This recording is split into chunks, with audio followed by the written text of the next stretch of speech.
What's going on, Dodgers Nation? Doug McCain here. You can follow me on Twitter and Instagram at DMac_LA. Are the Dodgers going to let Trea Turner walk so they could go after Aaron Judge? We're going to dive into that rumor in just a second. But quick reminder for all latest Dodgers news and rumors all off season long. Be sure to hit that subscribe button, hit that notification bell. And if you want to see us post even more Dodgers content, smash that like button. And as always, I want your takes down below in the comments section. Today's Dodgers Nation question of the day: who would you rather see the Dodgers sign this offseason, Trea Turner or Aaron Judge? Should they let Trea Turner walk? I want all your thoughts down below. And for all latest Dodgers news, head over to DodgersNation.com.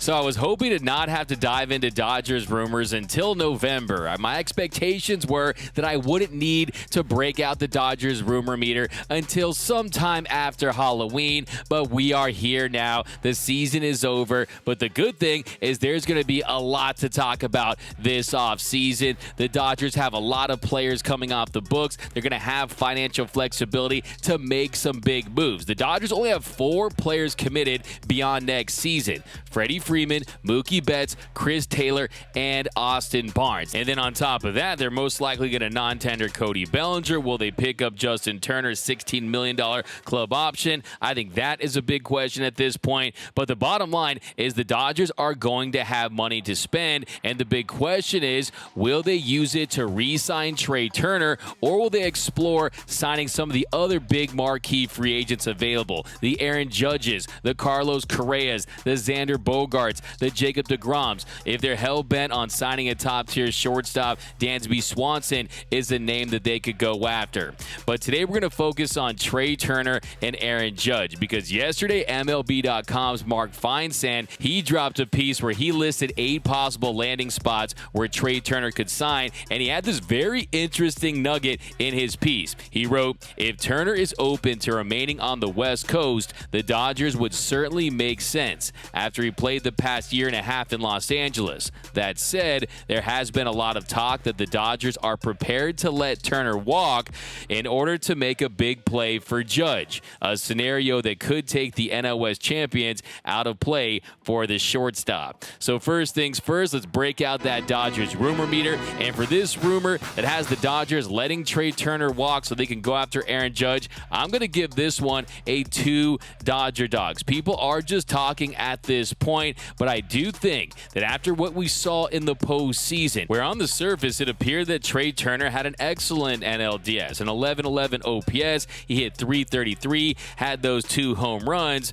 but if you look deeper into it, he did struggle with runners in scoring position, he failed to come through in big spots, and he also cost the Dodgers defensively. His error proved to be critical in Game 2. His error led to the go-ahead run for the Padres. They end up winning that game. They steal home field advantage, and they ultimately bounced the Dodgers in just 4 games. You also had some other questionable defense by Trea Turner the entire series. The play where he did the underhand shovel from like 30 feet away. There was the play with Chris Taylor where he calls him off in left field in San Diego. And to be frank, his defense wasn't crisp all season long. If you look at the defensive metrics, he finished with a -1 defensive run saved. He was in the 56th percentile in outs above average. He's in the 39th percentile in arm strength. So defensively, he's average to below average. And you wonder, if he does lose a step, how much further will his defense sink in the duration of that contract? Because if he wants a 10-year deal, yes, he'll be playing shortstop for the first part of that contract, but at some point, will he move to second base, where he wasn't good last season, readjusting to that position, playing alongside Corey Seager? Will he move back to the outfield, where he played center field at the beginning of his career? I think that's a real possibility, but you don't sign Trea Turner for his defense, you sign him for his offense. And Trea Turner has been one of the most dynamic players in Major League Baseball. If you look at his numbers this season, he slashed .298, .343, .466, finished with a .128 WRC+, so league average is 100, so his bat was 28% better than the average bat in Major League Baseball when it comes to offensive production. But you did see some drops in a lot of these categories. He hit 21 home runs this year. That was down from 28 last year. He did finish with a 6.3 F-WAR, which is good for 12th in baseball. But the issue I have with Trea Turner is he doesn't draw enough walks. He does chase at pitches outside of the zone. That breaking ball, that slider down the way, that's his kryptonite. But at the end of the day, Trea Turner is still a great player. He's still one of the better players in all of Major League Baseball. He's definitely one of the best shortstops in the game. I would say he's easily a top 5 shortstop in baseball. But the real concern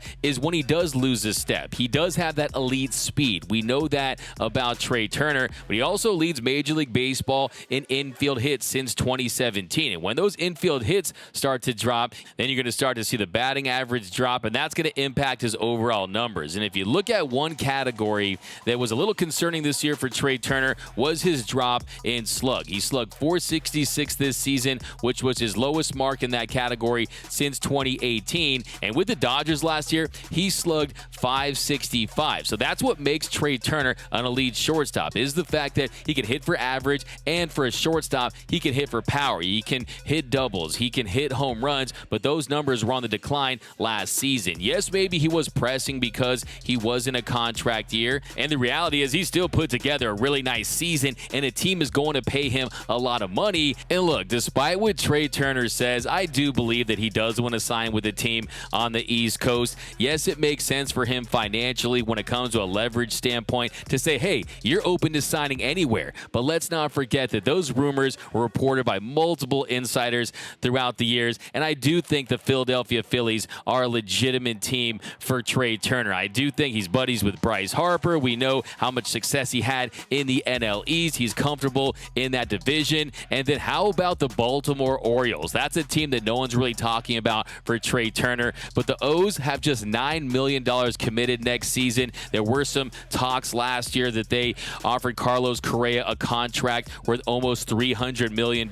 So maybe the Baltimore Orioles, who struggled offensively but are making strides as an organization to be competitive and to really vie for division titles and at the very least make a run at the postseason, maybe they go for Trea Turner. That feels like a natural fit. And then there's the San Francisco Giants. The Giants, their team that has been mentioned as a potential landing spot for Trea Turner. They're going to go out and try to land one of these big name free agents this offseason. Maybe Trea Turner says, hey, I got the familiarity with the NL West now. Maybe I want to go up north and join the Giants. It definitely is a possibility, but I think at the end of the day, he probably ends up with one of those East Coast teams, most likely the Phillies, but I wouldn't count out the Orioles or even the Braves too, depending on what happens with Dansby Swanson. Now, I do think the Dodgers, they're not going to just turn the page. They're going to keep all their options warm when they enter free agency, but I do think that after this collapse in the postseason, that they will look to appease their fan base and excite their fan base and say, hey, we're not just going to sit down and run this back. We're going to try something new, and Aaron Judge is the type of guy that I think would make the Dodger fans move on from that NLDS collapse, because Aaron Judge is the best player in Major League Baseball today at the plate. He is an offensive juggernaut. He had one of the best seasons a player's ever had last year in Major League Baseball. If you look at his numbers, they're absolutely eye-popping. Last season, Aaron Judge led all of Major League Baseball in runs scored at 133, home runs at 62, RBIs at 131, walks at 111. He led all of baseball with a .425 on-base percentage, a .686 slug, an 1111 OPS, a .207 WRC+, but also he hit .311. So he has that rare combination of hitting for average and hitting for power, and that is how you win in the postseason. Judge had a blast in the Yankees Game 5 clincher against the Guardians to help them advance to the ALCS, and if you look at the slug advantage in the postseason over the last few seasons, it's staggering.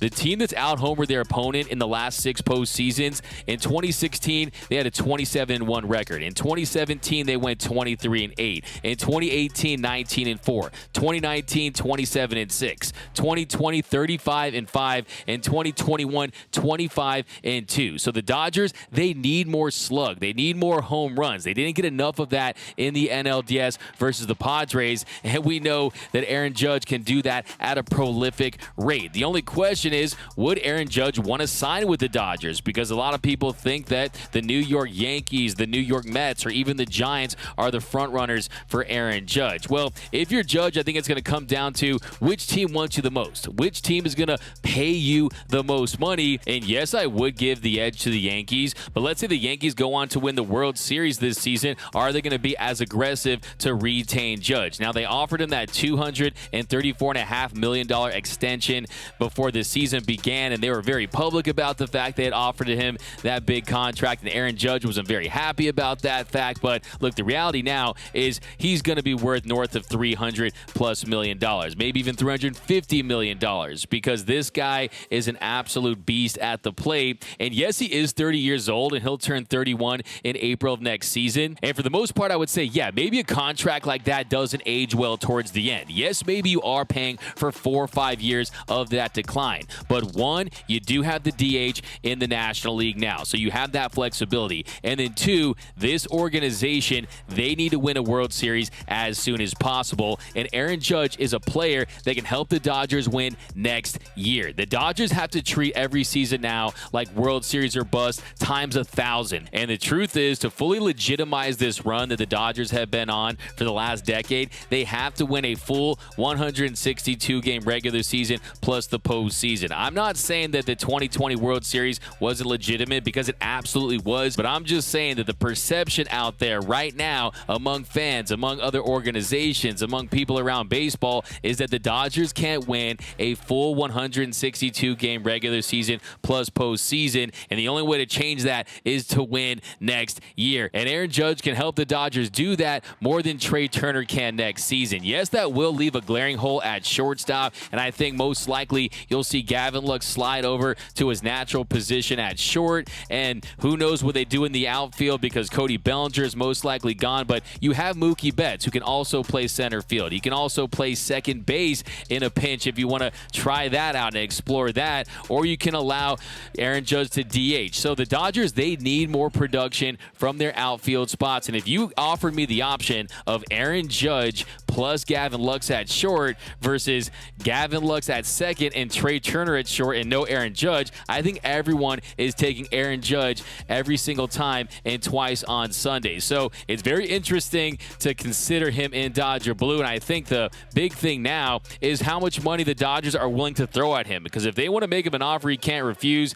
I think that this team has proved that they get their guy and they're willing to flex that financial muscle. So it'll be very interesting to see what they do with Aaron Judge. Give me Judge, give me DeGrom, give me all these players, man. I just want to win a World Series. But let me know down below, who would you rather have, Trea Turner or Aaron Judge? We're going to drop some more videos on this topic because there's a lot to unpack. I'm going to do some full breakdowns on their numbers. I have an interview I did with Alana Rizzo where we talk about Aaron Judge, so be on the lookout for that. But let me know, who would you rather have on the Dodgers next season, Trea Turner or Aaron Judge? Let me know down below, because also something you also want to consider too is the Dodgers could be driving up the price for Aaron Judge just to keep them out of the Shohei Ohtani sweepstakes in 2024. Look, that is how this game of chess in Major League Baseball works. But let me know down below. My name is Doug McCain. You can follow me on Twitter and Instagram at DMac_LA. For all latest Dodgers news, rumors, hype videos, interviews, breakdowns, and more all off season long, be sure to hit that subscribe button, hit that notification bell, and if you want to see us post even more Dodgers content, smash that like button. And until next time, think blue, bleed blue, and I'm out.